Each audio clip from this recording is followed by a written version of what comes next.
আলাইকুম রহমতুল্লাহি ওয়া বারাকাতু। সুপ্রিয় শিক্ষার্থী ভাই ও বোনেরা, আমার পক্ষ থেকে সকলকে জানাই আন্তরিক শুভেচ্ছা ও অভিনন্দন। আজকে আমি তোমাদের সাথে আরবি দ্বিতীয় পত্র নিয়ে কিছু সময় আলোচনা করব। তোমরা আমার পাশে থাকবা ইনশাআল্লাহ। তোমাদের এখন যে আরবি দ্বিতীয় পত্র পরীক্ষার নিয়ম সম্পূর্ণ চেঞ্জ হয়ে গেছে। তোমাদেরকে আরবি দ্বিতীয় পত্রে আরবিতে প্রশ্ন থাকবে এবং তোমাদেরকে আরবিতে আনসার করতে হবে। তাহলে একটি প্রশ্ন নিয়ে আমি তোমাদেরকে আলোচনা করব। তোমাদের প্রশ্নে থাকবে যে মা হুয়া দমির উজকুর আকসামা দমির বিল আমসালিয়া, অর্থাৎ দমির কাকে বলে উদাহরণসহ দমির এর প্রকারসমূহ উল্লেখ করো। তাহলে তোমরা উত্তরপত্রে লেখার সময় লিখবা আল ইজাবাতু, অর্থাৎ উত্তর হচ্ছে তারিফুদ দমির, দমির এর পরিচিতি। আল মানাহু লুগাতুন আদ দমিরু মুফরাদ জামাউহু দমাইরু মানাহু আল খাফিয়ু আল মাকতুম। তাহলে তোমাদের যে শাব্দিক যে অনুবাদ সেটি হয়ে যাবে দমির কাকে বলে। এখন আসো যে পারিভাষিক অর্থে।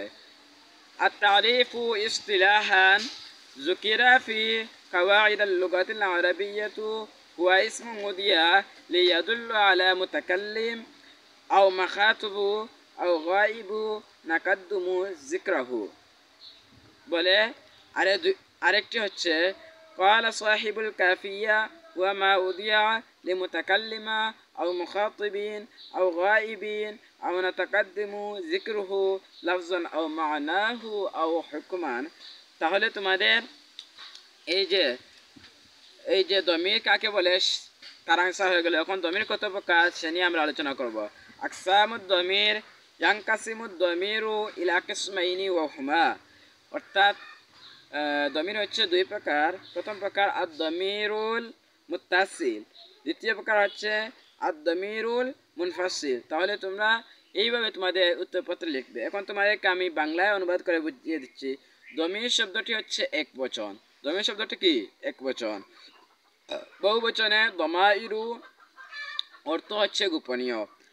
আর পারিভাষিক করতে হচ্ছে কাওয়াইদুল লুগাতুল আরাবিয়া গ্রন্থে রয়েছে যে দমির এমন ইসিম যাকে মুতাকাল্লিম বা মুখাতাব অথবা এমন গায়েবকে বোঝাতে গঠন করা হয়েছে যার আলোচনা পূর্বে করা হয়েছে। এখানে বলা হয়েছে কিন্তু পূর্বে করা হয়েছে। তোমরা তো নবম শ্রেণীতে পড়েছো, এজন্য তোমাদেরকে বলা হয়েছে পূর্বে করা হয়েছে।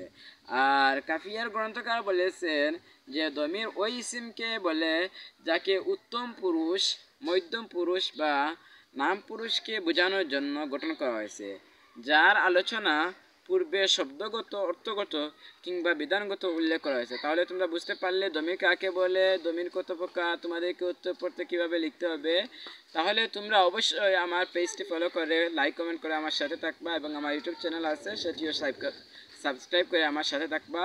ভালো থাকো, সুস্থ থাকো, বেশি করে পড়াশোনা করো। আসসালামু আলাইকুম রহমতুল্লাহ।